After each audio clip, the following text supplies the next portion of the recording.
Assalamualaikum warahmatullahi wabarakatuh.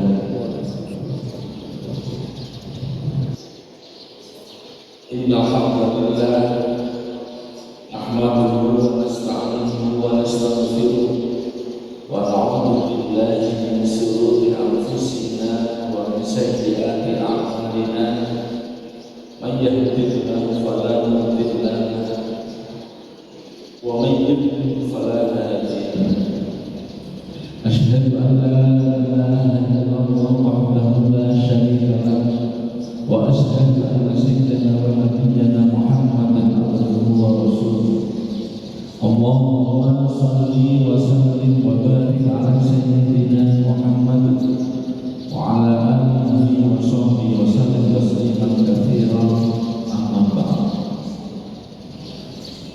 Jamaah syukur yang dimuliakan Allah Subhanahu wa taala, mari kita terus bersemangat untuk selalu meningkatkan rasa syukur kita kepada Allah.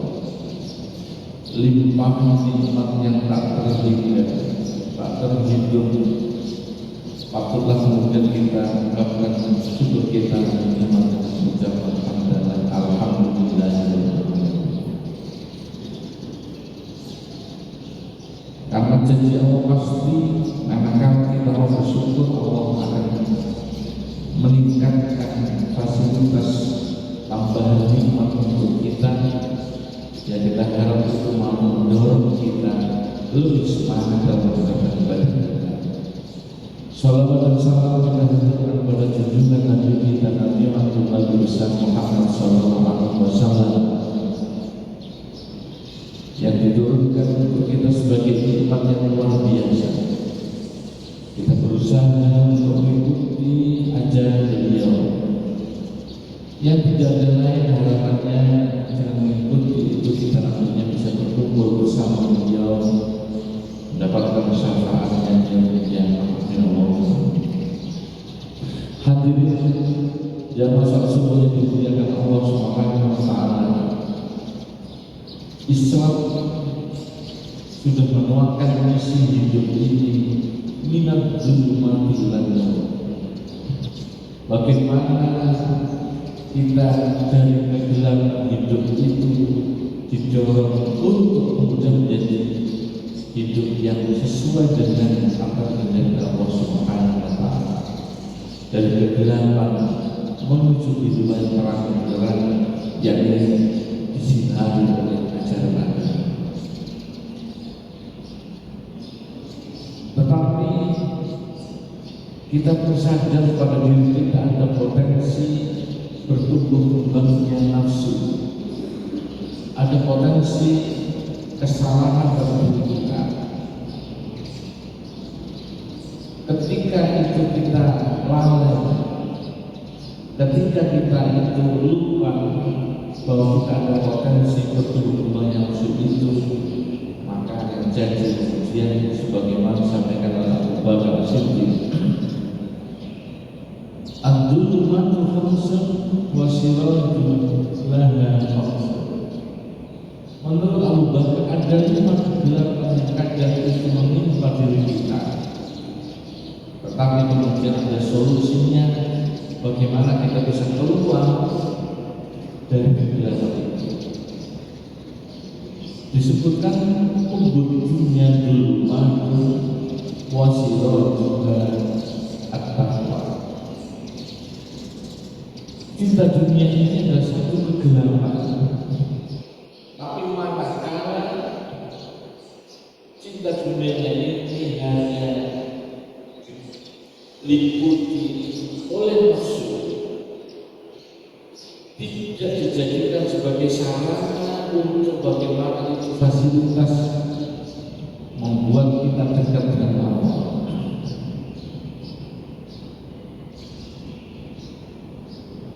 Sifat dasar manusia dengan dunia itu begitu senang, sampai kesenangan itu ketika terus menjadikan dia seperti orang yang mabuk dunia, waktunya habis disibukkan mengurus duniawi, sholatnya tergadaikan hanya karena sibuk dengan dunia, kewajiban-kewajiban sebagai orang tua terlalaikan kepada anak-anaknya karena sibuk dengan dunia.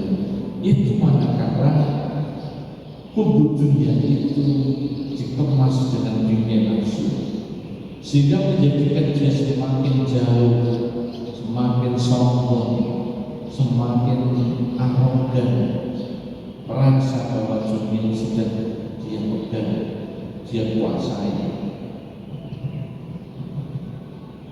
Sehingga itu dicontohkan bagaimana orang yang begitu kaya raya sampai kemudian dia mengikrarkan diri sebagai Tuhan, merasa dunianya, materinya sudah begitu berlimpah-limpah,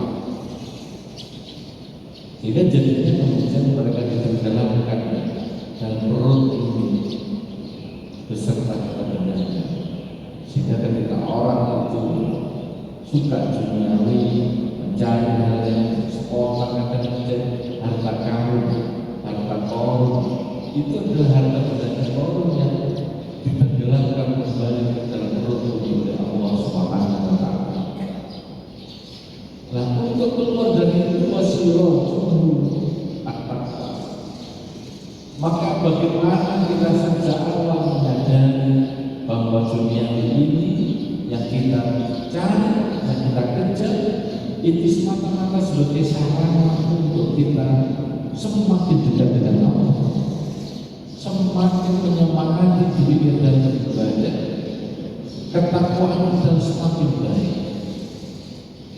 Sehingga ilmunya ada di Nabi Sulaiman, bagaimana Nabi Sulaiman yang kaya raya, tetapi itu menjadikan dia semakin dekat dengan Allah. Bagaimana Utsman bin Affan, sahabat Rasulullah yang kaya,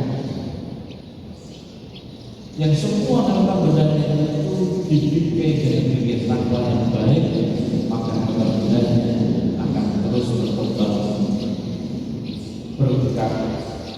Tetapi jamnya, kewajibannya dengan Allah tidak pernah terlalaikan, bahkan datang kebaikan. Di Arab Saudi ada sampai hari ini wakafnya Utsman bin Affan yang masih terus produktif, dan itu juga menunjukkan harta benda yang sungguh luar biasa.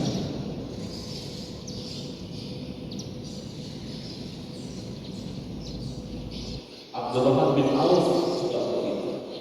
Dia menjadi seorang konglomerat, tetapi harta bendanya itu tidak menjadikan dia lalai, justru menjadikan dia semakin tidak kepada Allah. Kita pernah istri Rasulullah yang kaya raya, Khadijah, tetapi dia menyadari bahwa harta benda yang diberi pada Allah justru semakin dihabiskan untuk berjuang dari iklan dan materi.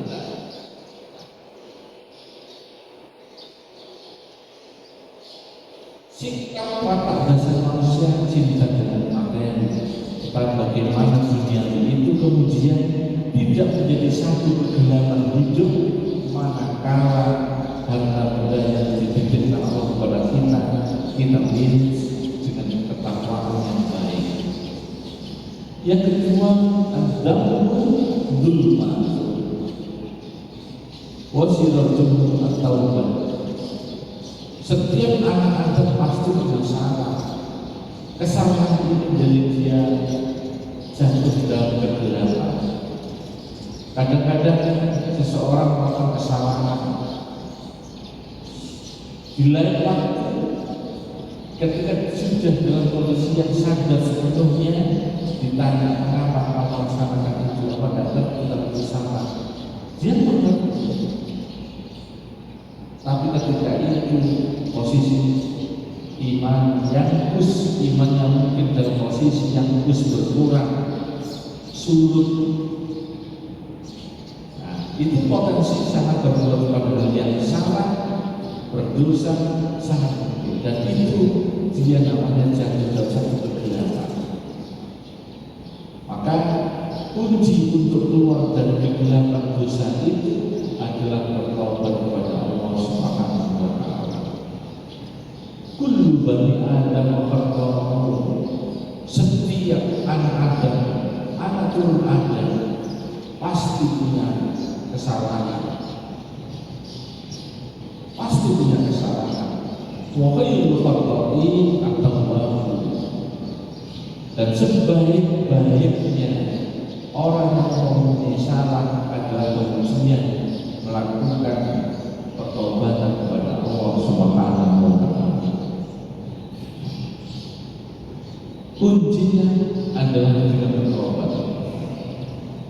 Tobat itu bagaimana? Paling tidak akan mengulangi satu kesalahan yang sama. Kita tidak terjadi pada lubang yang sama, tapi justru itu menjadikan satu. Kita merenung diri, bermuhasabah bagaimana kita kemudian minat zulumati dari diri yang kotor dalam kegelapan bergeliman dosa. Kita bertobat. Bagaimana Rabi'ah al-Adawiyah yang konon kehidupan gelapnya luar biasa, dia menjadi buku-buku malam, tapi kemudian mendapatkan hidayah dari Allah. Dia mentobat satu kesalahannya, perbuatannya di masa lampau, dan tobatnya diterima oleh Allah, bahkan derajatnya didekatkan dengan Allah menjadi seorang wali kekasih Allah. Kita kemudian tidak boleh merasa bahwa saya ini selalu sholat jamaah di masjid menjadi lebih baik dari kamu, dari mereka. Kita tidak bisa. Kita tidak memahami bagaimana akhir hidup kita itu bagaimana. Kita tidak tahu. Maka kesombongan itu menjadi satu penyakit, satu di antara fakta hitam pada hidup kita yang akan menghalangi kejernihan pola pikir kita semuanya. Yang baik belum tentu hidup yang baik, yang jelek belum tentu dia jelek terus, bisa jadi penghujungnya juga menjadi baik. Kita tidak tahu. Karena itu dipacu adalah bagaimana kemudian kita terus bertakwa, bertaubat manakala kita melakukan hal yang tidak baik, apalagi berdosa, maka kita bertaubat. Kita sadar bahwa hakikatnya wa ma khalaqtul jinna wal insa illa liya'budun. Hakikatnya kita semuanya ini diperuntukkan hadir ke bumi ini adalah untuk beribadah kepada Allah. Totaliti beribadah kepada Allah. Yang berikutnya wal qabr zulman. Alam kubur itu ada satu kegelapan. Tetapi kita bisa keluar dari kegelapan itu wasirajul la ilaha illallah. Kalimat tauhid la ilaha illallah ini akan menjadikan kubur kita menjadi terang. Mengapa? Karena kalimat tauhid ini adalah kalimat yang sungguh luar biasa merubah seseorang dari kegelapan menuju hidup yang terang benderang yang membedakan dengan kalimat tauhid yakni la ilaha illallah. Syahadat asyhadu an la ilaha illallah wa asyhadu anna Muhammadar Rasulullah. Ketika seseorang itu sudah merubah hidupnya menuju Islam dengan itu kalimat syahadat, bersaksi bahwa Allah hanya satu, tidak ada yang lain, maka Allah innallaha ma'ana. Allah akan menyertai kita semuanya dimanapun kita berada. Di alam kubur, kalau Allah menyertai kita karena kalimat tauhid la ilaha itu, maka pasti kubur itu akan menjadi kehidupan yang terang. Sehingga disebutkan dalam doanya Rabbul Mibriyadil jinan, jadikanlah kuburnya itu seperti pertamanan di antara taman surga. Bagaimana bisa dibilang taman itu akan kita merasa indah ketika ada makanan yang baik? Sehingga pasti ketika kita menyertai Allah dengan kalimat tauhid lagi, maka kita akan ditempatkan ketika pada titik akhir kehidupan kita, kematian kita, ditaruh dalam kubur yang itu jadi satu taman di antara pertamanan surga. Kalimat tauhid inilah yang kemudian merubah paradigma hidup kita. Semuanya disandarkan kepada Allah, semuanya kesempurnaan hanya milik Allah, semua kekuatan hanya milik Allah, semua daya upaya tidak ada artinya hanya milik Allah yang maha kuat, yang maha bijaksana dan lain-lain. Nah, ini satu penyadaran perubahan paradigma dengan kalimat tauhid yang sesimpel ini akan mampu merubah kehidupan kita semuanya. Yang berikutnya disebutkan wal akhiratu dzulmat. Kita tidak tahu kehidupan akhirat itu adalah satu kegelapan, tetapi wasilatu amalun sholih, kunci untuk agar akhirat ini tidak menjadi kehidupan yang gelap, maka kita disuruh memperbanyak beramal sholih dalam segala hal, dalam segala waktu, dalam segala tempat. Bagaimana kita kemudian membuat amal sholih sebanyak-banyaknya. Karena amal sholih itulah yang kemudian akan kita bawa menyertai kita dalam akhirat nanti. Apakah kita harus dicuci dulu oleh Allah dalam nerakanya, atau kemudian kita ditempatkan langsung menuju surga? Kalau di kuburnya sudah menjadi raudhatul min riyadil jinan, saya yakin akhiratnya pun tinggal memasuki surga Allah yang disiapkan uiddat lil muttaqin. Surga yang sudah disiapkan untuk orang-orang yang bertakwa. Karena hanya orang bertakwa saja yang kemudian mampu menggerakkan langkah kakinya untuk beramal sholih. Hanya orang-orang yang bertakwa saja yang kemudian mampu melaksanakan apa yang diketentukan perintah Allah yang baik. Sehingga kegenapan hidup akhirat itu menjadi tidak ada artinya manakala kita tidak bisa menerangkan dengan memperbanyak amal sholih kepada Allah Subhanahu wa Ta'ala. Yang berikutnya wasiratul dzulmatun, siratal mustaqim, menghubungkan antara yaumul akhirah menuju amal, buah dari amal masing-masing haruslah melewati siratal mustaqim, satu jembatan yang mengantarkan kita ke surga Allah, yang bisa kemudian menjadikan itu terang adalah al-yakin. Kita harus mempunyai satu keyakinan ketika amal sholih sudah kita lakukan, ketika hikmah dan takwa itu sudah kita bangun pada diri kita harus yakin. Karena keyakinan kita yang kemudian akan menjadikan mudahnya seseorang menuju ke siratal mustaqim, jembatan kehidupan, atau apakah kita diarahkan ke neraka atau ke surga. Tetapi melihat mereka yang sudah ada, kalau kita kemudian punya salah segera bertobat, kalau kita tertipu dengan harta dunia dan kita bangun takwa kita dengan baik, kalau kemudian kita takut dengan hal itu sudah kita bangun, kita tembok dengan nama kalimat tauhid, maka keyakinan semuanya itu akan menjadikan kita bangunkan dijadikan seluruhnya seperti batiran yang mengatakan kecepatannya untuk surga.